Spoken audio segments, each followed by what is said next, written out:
साथियों नमस्कार। खेल समय के एक और अंक में आप सभी का बहुत बहुत स्वागत है। आज खेल समय में बात एक ऐसे चैंपियन खिलाड़ी की जिसने वर्ल्ड कप में देश को रिप्रेजेंट किया। खेल थोड़ा अलग है लेकिन वर्ल्ड कप में देश को रिप्रेजेंट करना अपने आप में महत्वपूर्ण है। जी हाँ, कैनो स्प्रिंट वर्ल्ड कप जो कुछ दिन पहले मॉन्ट्रियल में आयोजित हुआ। मॉन्ट्रियल ध्यान कीजिए आप, 1976। पिछले प्रोग्राम में जिक्र किया था, श्रीराम सिंह को याद किया था हमने। 800 मीटर में उन्होंने फाइनल में जगह बनाई थी। लेकिन आप भी स्प्रिंट से जुड़े हैं, आप कैनो स्प्रिंट एथलीट हैं। जल्दी से आपका परिचय कराता हूं। मेरे बाजू मौजूद हैं, जी हाँ, हर्षवर्धन सिंह शक्तावत। आपका बहुत बहुत स्वागत है हर्षवर्धन। Thank you. आपके ठीक बगल में मौजूद हैं आपके कोच प्रशिक्षक Sai, sports authority of India Bhopal के संजीव लाहकर। आप एक ऐसी पर्सनालिटी हैं जिन्होंने तमाम सारे बच्चों को संवारा है कैनो के क्षेत्र में। वाटर स्पोर्ट्स के क्षेत्र में आपका योगदान उल्लेखनीय है और आज अब हमारे स्टूडियो में आपके लिए हमारा तहे दिल से बहुत बहुत आभार और धन्यवाद। Thank you sir. चलिए बातों की शुरुआत करते हैं। खेल समय एक ऐसा प्रोग्राम जिसमें हम उपलब्धियों की बात करते हैं, जिसमें हम उम्मीदों की बात करते हैं और संभावनाओं को टटोला करते हैं।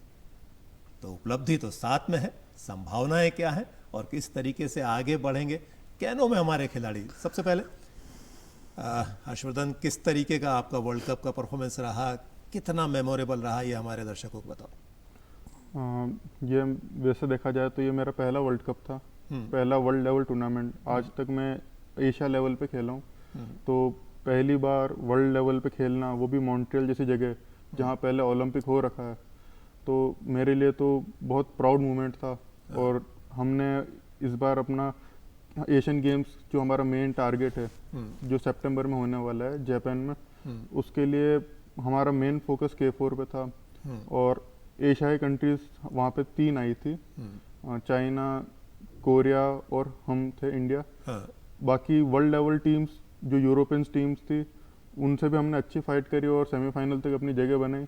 और जो हमारा मेन कोर टारगेट था, जो हमसे मेडलिस्ट टीम थी एशिया में, क्योंकि हम 6 थे चाइना में, तो उनसे कम डिस्टेंस में कवर करें, फिनिश करें, तो वो हमारा टारगेट था और वो कंप्लीट भी हुआ इस बार। आपसे हम पूछेंगे, हमारे तमाम सारे दर्शक आपका इंतज़ार कर रहे हैं, आपकी बातों का, आपकी उम्मीदों का। लेकिन आपके कोच जिन्होंने उम्मीदों को संवारा, आपको ताकत दी, मोटिवेट किया, संजीव जी, हर्षवर्धन के परफॉर्मेंस को आप कैसे आंकते हैं, कैसे देखते हैं? जी, जो स्टैंडर्ड प्रोग्रेशन है हर्षवर्धन का, एक इलाइट एथलीट का, लाइक ओलंपिक में जो बच्चे मेडल लेते हैं और पार्टिसिपेट करते हैं, तो वो लोग का जो प्रोग्रेशन रेट होता है, तो उसी हिसाब से हर्षवर्धन का अभी जो चल रहा है प्रोग्रेशन, उन्नति, उनका जो टाइमिंग्स है हमारा, तो उसी हिसाब से उनका चल रहा है। लास्ट टाइम मैंने 2021 में उनको मिला था भोपाल में, तो ये खेलो इंडिया यूथ गेम्स में एक मेडल लिया था। वो एक हमारा जूनियर लेवल टूर्नामेंट होता है, बिल्डअप टूर्नामेंट, तो उसमें वो मेडल लिया था। तो मैंने उनको बोला कि बेटा आप साई ज्वाइन करो, और साई में आपको हम जो एक्सपोजर चाहिए आपके लिए, आपका जो लाइक आपका जो बॉडी स्टैंडर्ड है, इफ़िशिएंसी है और फिजिकल स्टैंडर्ड है, तो उसके बेस पे आप बहुत अच्छा कर सकते हो। तो वो उस समय हर्षवर्धन का एज अंडर 18 था। तो फिर साई में national centre of excellence force authority of India Bhopal में उनको इंडक्शन कराया। तो उसके बाद लगातार वो प्रैक्टिस कर रहे हैं हमारे भोपाल में। और मैं तो यही बोलूँगा कि अभी बस शुरुआत है, आगे और बहुत अच्छा करना है। जो टाइमिंग्स है अभी, जो बेटर करना है, सो होपफुली विल अचीव। पूरा किया है। 18 साल की उम्र में आपने साई ज्वाइन किया, कितना समय हो गया आपको? इससे हमारे 2 प्रश्न हल हो जाएंगे। कितना समय हो गया साई को ज्वाइन किया हुआ आपको? साई को 3 साल हो गया। 3 साल। 19 का था जब ज्वाइन करा। 19 का, यानी अब आप 21-22 साल की उम्र के हैं, और ये उम्र अपने आप को बहुत बड़ा साबित करने के लिए पर्याप्त है। क्योंकि इसी उम्र में तो आदमी खेल की बारीकी समझ लेता है, अनुभव उसके पास आ जाता है। लेकिन आपसे ही जान लेते हैं, कैनो किस तरीके का अपने आप में खेल है, थोड़ा सा एक्सप्लेन करें। हमारे दर्शक जानते हैं वाटर स्पोर्ट्स क्या हुआ करता है, लेकिन उनमें जो डिफरेंस है, कायाक क्या है, कैनो क्या है, आपका जो इवेंट रहा है उसमें किस तरीके से आप खेला करते हैं, वो किस तरीके से खेला जाता है? कैनो स्प्रिंट में 2 आते हैं, कैनो और कायाक, जिसमें कैनो में सिंगल ब्लेड रहता है हमारे पास, सिंगल पैडल, जी। और कायाक में डबल पैडल रहता है, दोनों साइड ब्लेड रहते हैं आपके पास, जिससे आप बोट को आगे मतलब प्रोपेल करते हो। हाँ और बोट में बैठने का भी तरीका अलग होता है इसमें। जैसे कैनो में आपको लंच करके बैठना पड़ता है, सिंगल लेग लंच करके। उसमें आप दोनों साइड अलग अलग आप अपने हिसाब से सेट कर सकते हो। हाँ और कायाक में आपके नॉर्मल जो सिटिंग पोस्चर होता है अपना, उसमें रहता है। और जो मेरा इवेंट है इसमें कायाक 4, जो अभी मेन टारगेट है हमारा। हाँ तो उसमें हम 4 जने, मतलब फर्स्ट सेकंड थर्ड फोर्थ ऐसे लाइन में रहते हैं, और पूरा मतलब कोऑर्डिनेशन के साथ में हाँ। मतलब 500 मीटर डिस्टेंस को कंप्लीट करने का टारगेट रहता है। यानी एक ऐसी स्पर्धा, एक ऐसा इवेंट जो देखने में भी खूबसूरत लगता है, मशक्क़त तो बहुत कराता है। खेल कोई भी हो, मेडल के लिए बहुत पसीना बहाना होता है। और इस तरह की तैयारी कराने वाले हमारे साथ हैं बतौर कोच साई। कैनो अपने आप में एक ऐसा खेल है जो आसान भी नहीं है। जब हम उस खेल को देखा करते हैं, हम कई बार कवर करने का उसको मौका मिला है, इतना आसान नहीं है। पानी को चीर कर रफ्तार को तेज़ करना ये मुश्किलों भरा है। बिल्कुल। कैनो को आप किस तरीके से, वाटर स्पोर्ट्स को किस तरीके से आप डिस्क्राइब करेंगे, कैसे हमारे दर्शकों को बताएं कैसे वो कितना आकर्षक है और कितनी मेहनत उसमें लगती है? जी। सो जैसे कि हर्षवर्धन ने बताया था अभी, कैनो स्प्रिंट जो डिसिप्लिन है उसमें 2 वेरिएशन आता है, कायाक और कैनो। सो उसमें भी और कायाक में भी 3 अलग वेरिएशन है, सिंगल, डबल एंड 4। वैसे कैनो में भी सिंगल, डबल एंड 4। तो गेम तो आपको शुरुआत करने के लिए जो बच्चे का सही उम्र, like at the age of 10 to 12 years age में आना चाहिए बच्चे को। तब जाके उनका जो एक बेसिक होता है, तो बेसिक में हमें कम से कम 2.5 से 3 साल लग जाते हैं बच्चे को, मतलब एक प्रोफेशनल लाइक जूनियर नेशनल और सब जूनियर नेशनल खेलने के लिए। और बाकी गेमों के तुलना में ये थोड़ा सा मुश्किल गेम है, क्योंकि इसको पानी में खेलना है। बच्चे को पहले स्विमिंग आना चाहिए, बच्चे को वेल बैलेंस होना चाहिए, बच्चों का जो शरीर का जो लोकोमोटर एबिलिटी है वो डेवलप्ड होना चाहिए, तब जाके वो बोट में बैलेंस कर पाएंगे और कैप्साइज नहीं होंगे तब।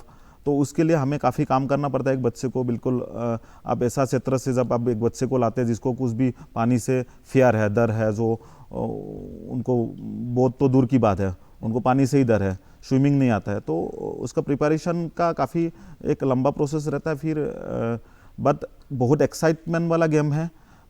और इसमें जो ओलंपिक्स के लिए जो इवेंट खेले जाते हैं, 10 मेडल, मतलब 10 मेडल के लिए हम ओलंपिक में इसमें खेले जाते हैं। और सीधी बात है, एक ऐसा इवेंट है जिसमें मेडल काफ़ी हैं। जी। जैसे स्विमिंग में मेडल काफ़ी हैं, एथलेटिक्स में मेडल काफ़ी हैं, जी। बॉक्सिंग में मेडल काफ़ी हैं। जी। तो कैनो भी अपने आप में एक ऐसा खेल है जहाँ बहुत सारे पदक ओलंपिक में हासिल किया जा सकते हैं।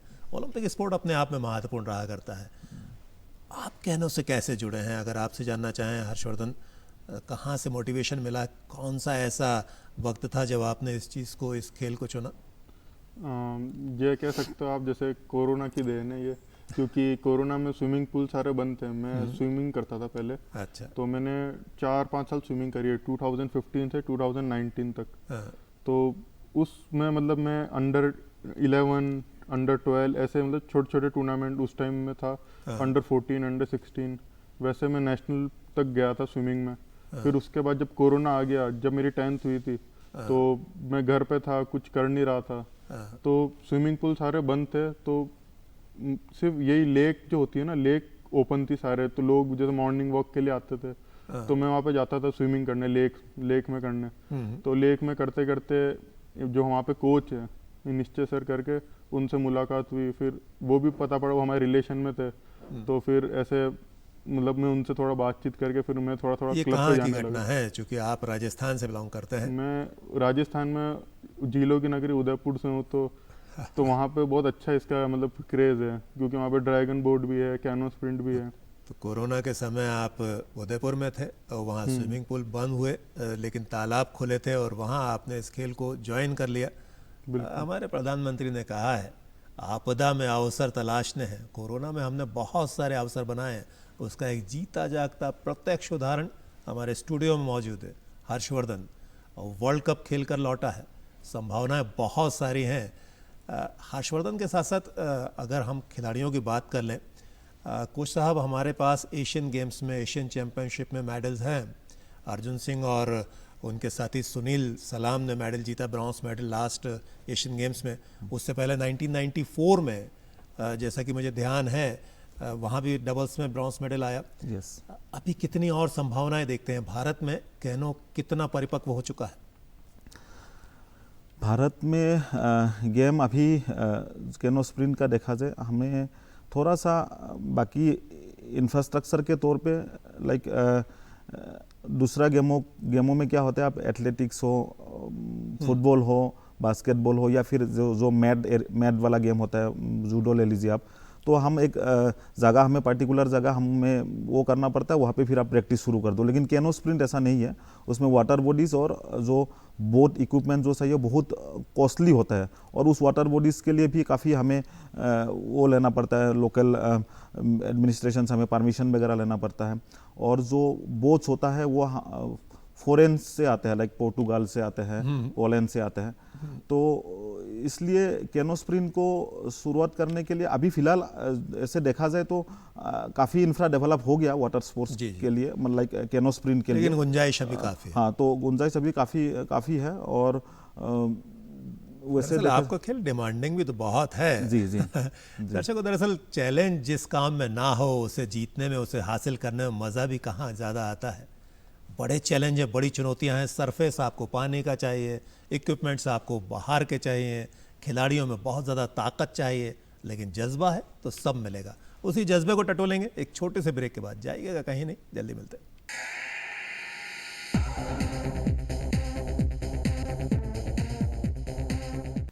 एक बार फिर स्वागत है आप सभी का आज के हमारे खेल समय के अंक में। आज खेल समय में बात हो रही है कैनो स्प्रिंट की, बात हो रही है उन चैंपियन की जिन्होंने अभी हाल ही में जुलाई के सेकंड वीक में वर्ल्ड कप कैनो के जो आयोजित हुआ था मॉन्ट्रियल में, वहाँ अपनी प्रतिभा का प्रदर्शन किया। मेरे साथ हैं हर्षवर्धन के बिल्कुल बाजू मौजूद हैं उनके कोच संजीव। हर्षवर्धन, ब्रेक पर जाने से पहले बात हो रही थी किस पोजीशन में, किन स्थितियों में हमारे यहाँ कैनो है। आप क्या सोचते हैं, क्या देखते हैं? व्यक्तिगत तौर पे आपकी किस तरह की उम्मीदें हैं, किस तरह की तैयारियां हैं? चूँकि आप उदयपुर से हैं, आप दूसरी झीलों की नगरी में पहुँचे हैं। भोपाल को तालाबों की नगरी, झीलों की नगरी कहा जाता है, पर्याप्त संसाधन है। किस तरह से आपका अभ्यास रहता है और क्या कोशिशें आप कर रहे हैं?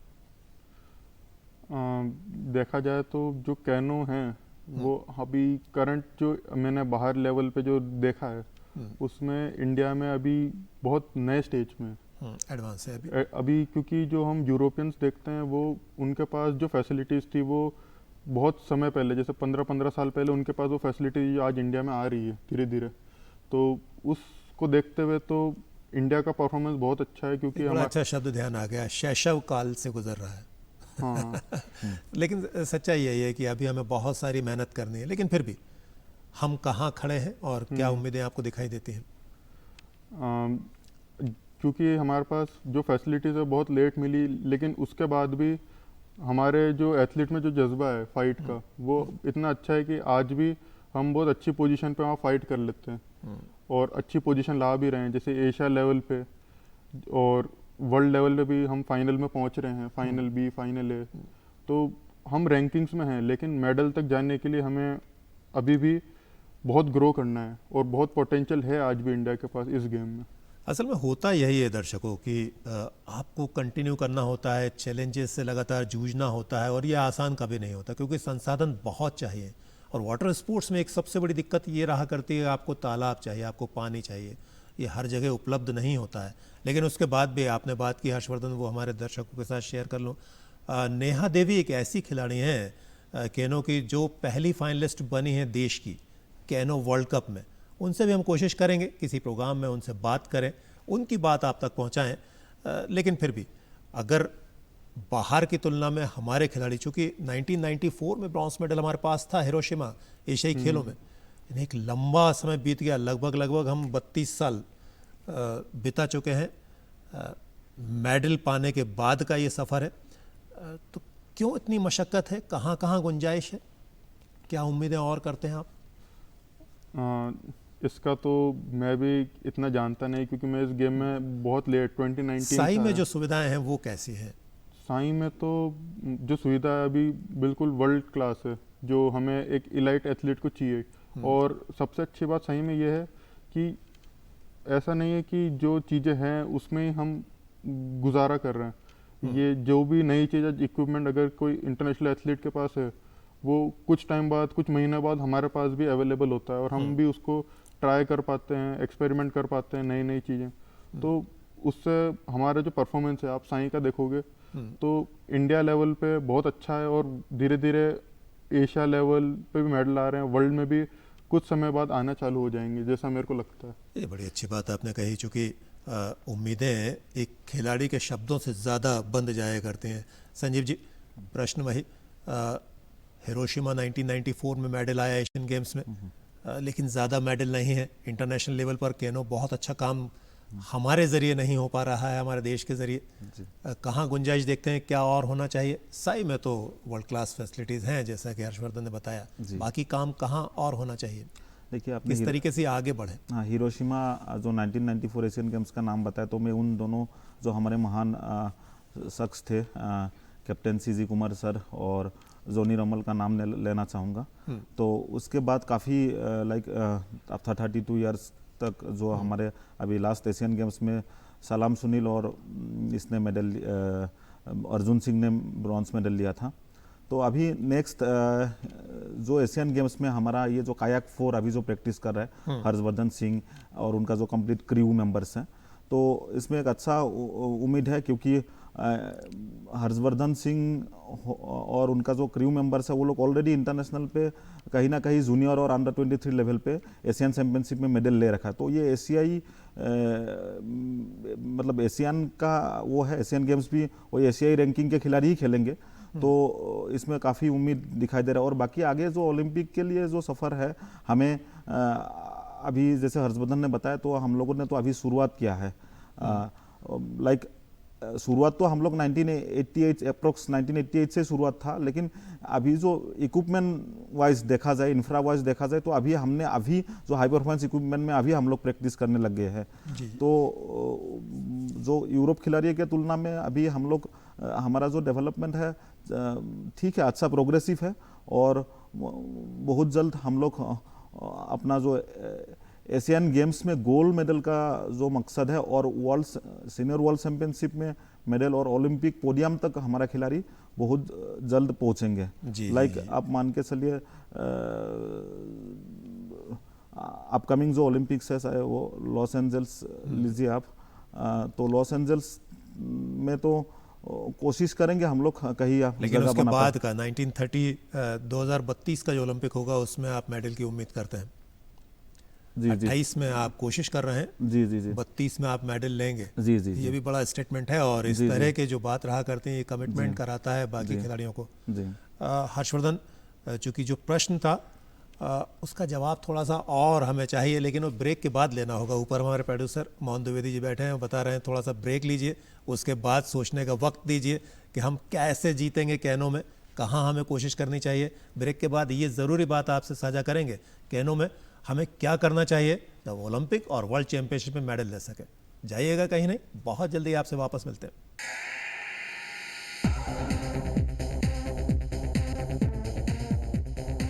एक बार फिर आप सभी का आज के खेल समय के अंक में बहुत बहुत स्वागत है। आज कैनो स्प्रिंट की बात हो रही है।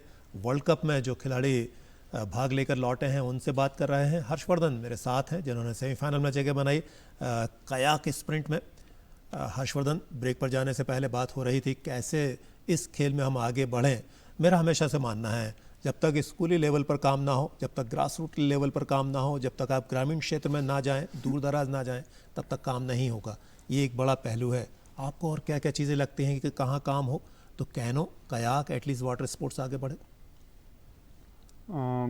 मेरे को लगता है कि जो बेस है, जो बच्चों का जो इनिशियल लेवल पे होता है, जी, वो जो मतलब इसको एंजॉय करना चाहिए, क्योंकि जो हमारे गेम में जो एथलीट्स आते हैं वो थोड़ा लेट हो जाते हैं ज्वाइन करने में, जैसे 14-15 साल के बाद आते हैं।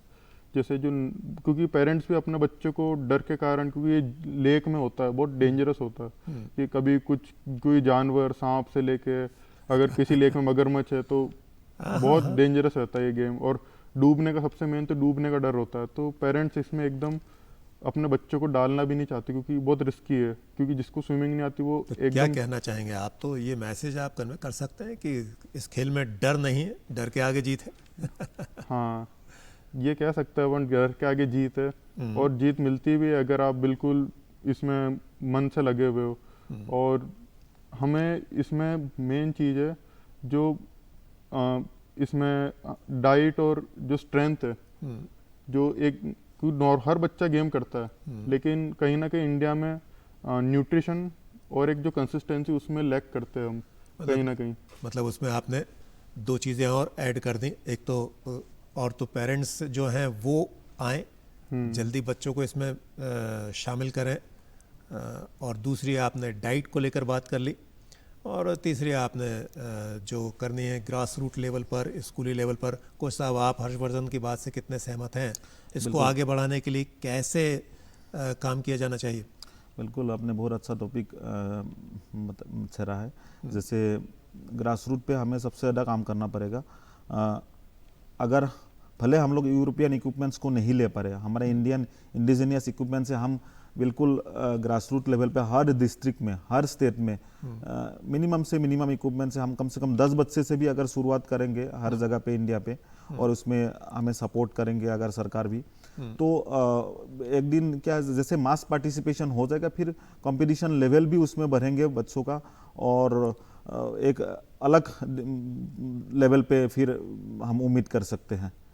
सच्चाई यही है, और छोटी उम्र में बच्चे अगर शामिल होते हैं किसी भी खेल में तो उस खेल की सूरत बदल जाया करती है। जी, 14-15 साल के बच्चे अंतर्राष्ट्रीय लेवल पर जो काम करते हैं वो अद्भुत रहा करता है। आप किसी भी खिलाड़ी का जिक्र करें, छोटी उम्र में उसने बड़े सपने बुने होते हैं, बड़े काम किए होते हैं। अभी हाल ही में तो वैभव सूर्यवंशी गजब कर रहे हैं, वो अद्भुत है। और ऐसे अद्भुत काम छोटी उम्र में अगर आप पोषित करेंगे बच्चों को तो सामने आएंगे। हर्षवर्धन, समय की सीमाएं हैं, लेकिन आपसे हम ये ज़रूर जानना चाहेंगे कि आपको कितना समय, कितना सपोर्ट मिला करता है? फैमिली बैकग्राउंड थोड़ा सा बताएं, मम्मी पापा आपके, और कैसे आपको सपोर्ट मिला इस खेल को लेकर? वैसे अभी तक तो मैं पूरा जितना भी मेरा खर्चा है, जितना भी मेरा एक्सपेंस है, सारा मतलब फैमिली देख रही है, क्योंकि और जो इक्विपमेंट से लेके वो सारा मैं साइंस से स्पॉन्सर्ड हूँ। और पापा क्या करते हैं आपके? फादर का मतलब बिजनेस है, वो अपना मतलब रियल एस्टेट वगैरह में अपना देखते रहते हैं, और मेरी जो मदर है वो हाउस वाइफ है। जी।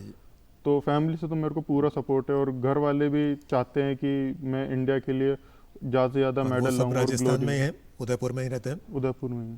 वो उदयपुर में है, आप साई भोपाल में हैं। ये चैलेंज कम नहीं है।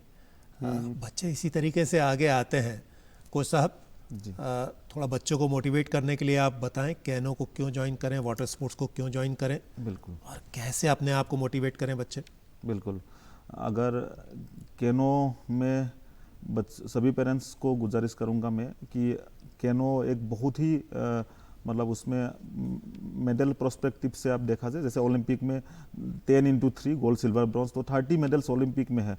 और हमारे नेशनल लेवल में तो आपके बच्चे अगर 3 साल अगर मेहनत से थोड़ा दिल लगा के प्रैक्टिस कर लिया अगर 3 साल, तो वो बच्चे को नौकरी मिल जाता है। आपको मैं ये बता दूं कि अभी हर डिपार्टमेंट में हमारे जो कैनो स्प्रिंट के बच्चे हैं ना, हर डिपार्टमेंट में रोजगार खोल रहे हैं, और उसमें सबसे ज़्यादा वैकेंसीज होता है, क्योंकि हमारे ऐसे टीम 2 साल से कैनो स्प्रिंट टीम खड़ी नहीं होता, इसलिए विभागों ने क्या है ज़्यादा मात्रा में भर्ती करते हैं।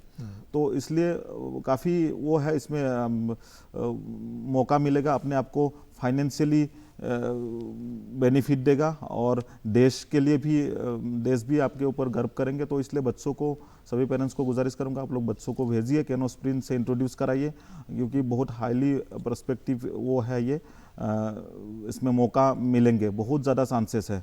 चलिए, आपका मैसेज, आपकी बात बच्चों तक, पेरेंट्स तक पहुंची है, इस बात से हम बिल्कुल विश्वास भी रखते हैं, सहमत भी हैं। चलते चलते आपसे आपके ड्रीम्स पूछ लेते हैं, क्या टारगेट सेट किए हैं लाइफ में कयाक को लेकर, कैनो को लेकर? मेरा टारगेट है ओलंपिक्स में मेडल लेना, और जो आने वाले एशियन गेम्स है उसमें भी इंडिया के लिए मेडल जीत। चलिए, ओलंपिक को रिप्रेजेंट, देश को रिप्रेजेंट करना ओलंपिक में हम तो चाहेंगे, ओलंपिक में आप पोडियम फिनिश करें। कोच साहब, आप यहाँ आए, इतनी अच्छी बातें आपने की, उम्मीदें जताई हैं, मैसेज दिया है हमारे बच्चों को, हमारे खिलाड़ियों को, खेल प्रेमियों को। आपका और हर्षवर्धन का बहुत सारा धन्यवाद, बहुत सारा आभार। हर्षवर्धन, आपको बहुत सारी शुभकामनाएं आने वाले एशियाई खेलों के लिए, फ्यूचर के लिए। उम्मीद करेंगे जल्दी फिर मिलेंगे किसी बड़ी जीत के साथ। दर्शकों, आपसे विदा लें इससे पहले आप दोनों का आभार हमने व्यक्त किया, लेकिन आपसे उम्मीद करते हैं हमारा कार्यक्रम आप पसंद कर रहे होंगे। लगातार आपके मैसेज हम तक पहुँचे, ये हमारी और ज़्यादा बड़ी उम्मीद होगी। अगले प्रोग्राम में फिर मिलेंगे, तब तक के लिए आज्ञा दीजिए। नमस्कार।